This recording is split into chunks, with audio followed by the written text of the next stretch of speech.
Hello, fellow travelers. I am Dr. Richard Hector.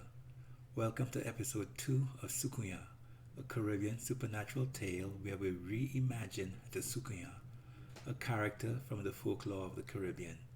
Here we follow her as she is depicted in Trinidad. This depiction might be different from other places in the Caribbean. In the previous episode, we met some young men hanging out, or liming, as it's called in Trinidad. As it was getting late, all but one was leaving for home. This one was about to meet the Soucouyant. He stood up and dusted off the seat of his pants as well. He trailed off as he left with irons. He did not elaborate on his wife's moods. Fish and Flats were left liming on the culvert. Fish also decided to head home. Well, Flats, I rolling out. The lime turning sour with just the two of us, Fish said. Flats suddenly found himself alone on the culvert.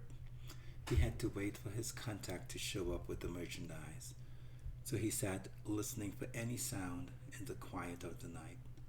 There was no sound, not even a dog barking in the distance. The rustling sound started again and stopped even closer to the culvert. He looked around and peered into the darkness.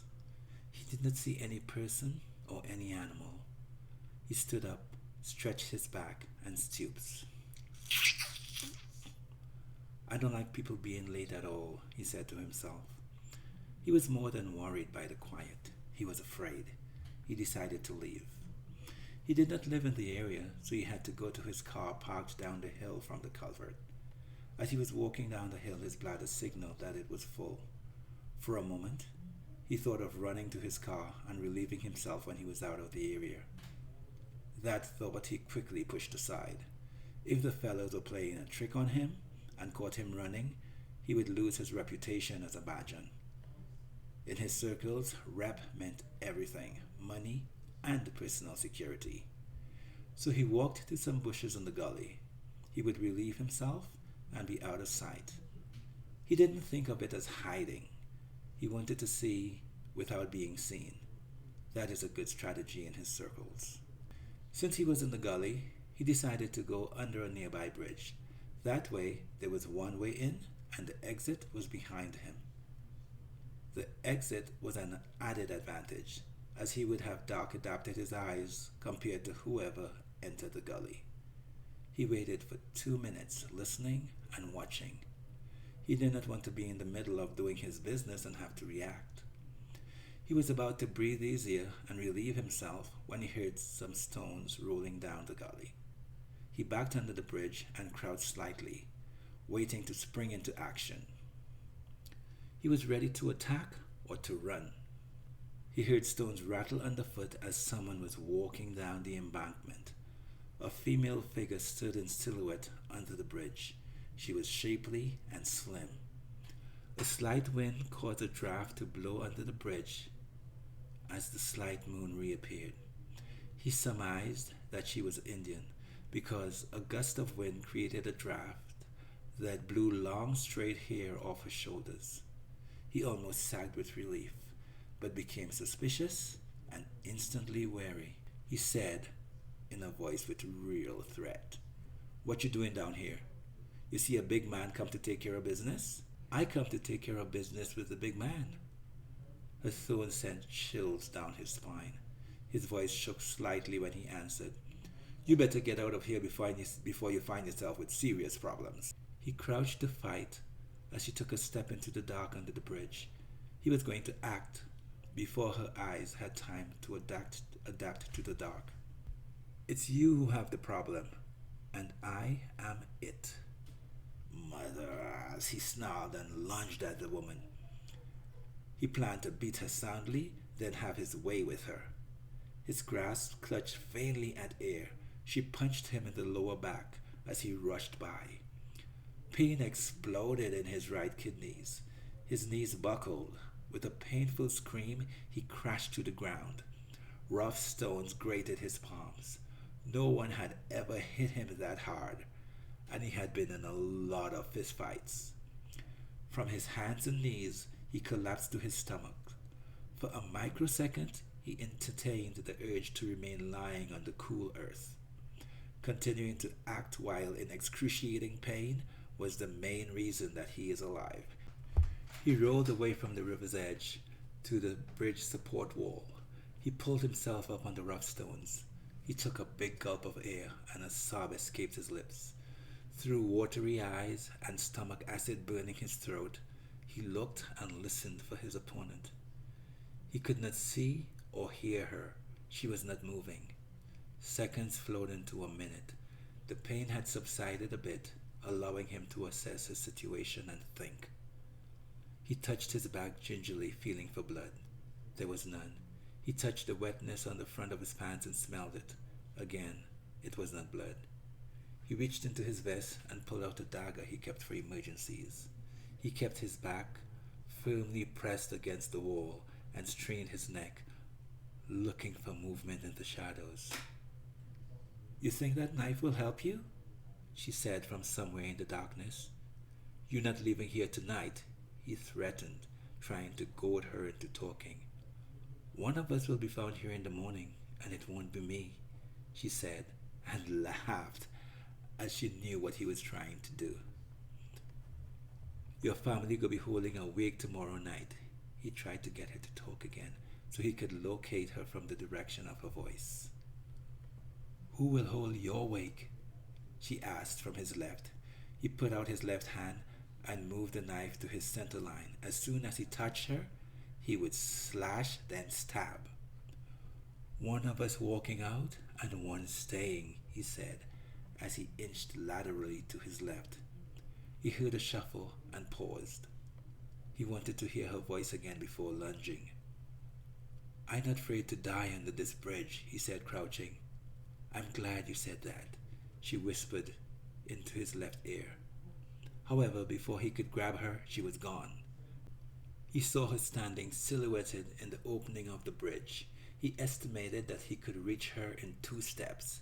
She continued, "Because that is exactly what you will do tonight." Without replying, he lunged again, but with more care this time.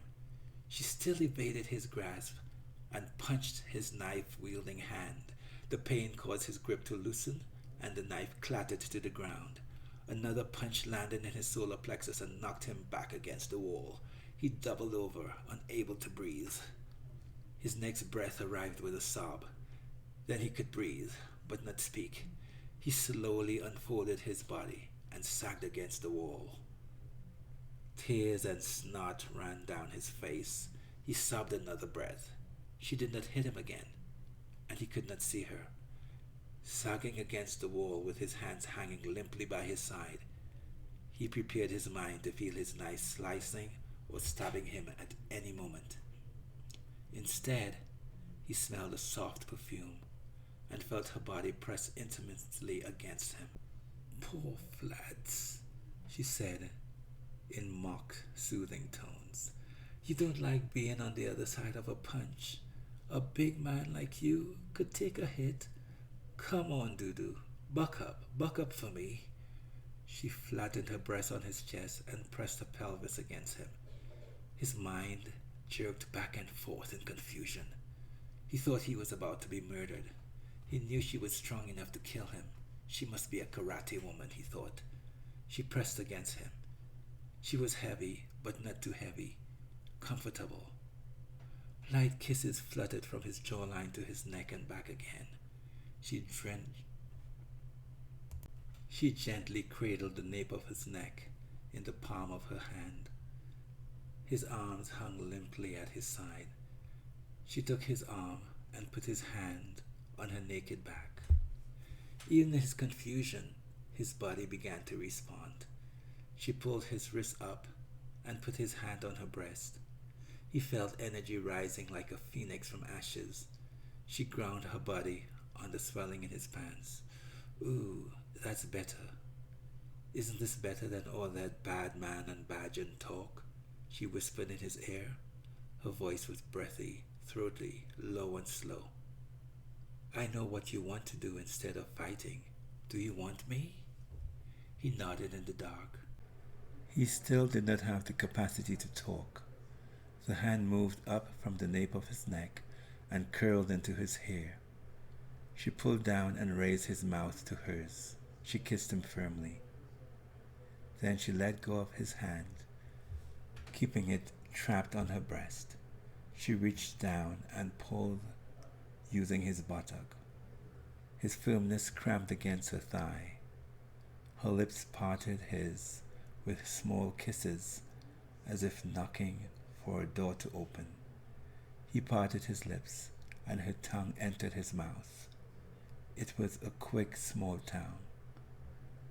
He trapped it in his mouth. It was very cool, almost cold. It refreshed him a bit. Hesitantly, his free arm rose. As his arm rose, his desire rose. Freeing his other hand, he embraced her and returned a kiss. His palms touched cool skin on her back. He raised his hands to her buttocks. Then he caressed her thighs. She broke off the kiss and pulled his mouth against her neck. He complied with her instructions and opened his mouth against her neck. All thoughts of danger receded from his mind. He wanted this woman more than he wanted any woman before. He roughly pulled her against him, straining through his trousers. She pulled his head against her neck. He grunted and thrust himself harder against her. Her mouth was next to his ear. "Yes, Flats. It's good to feel hot before you die tonight," she said in the same sultry voice. His mind reeled in dread and desire. She spoke almost matter-of-factly. Part of him felt like it was an invitation he wanted to accept.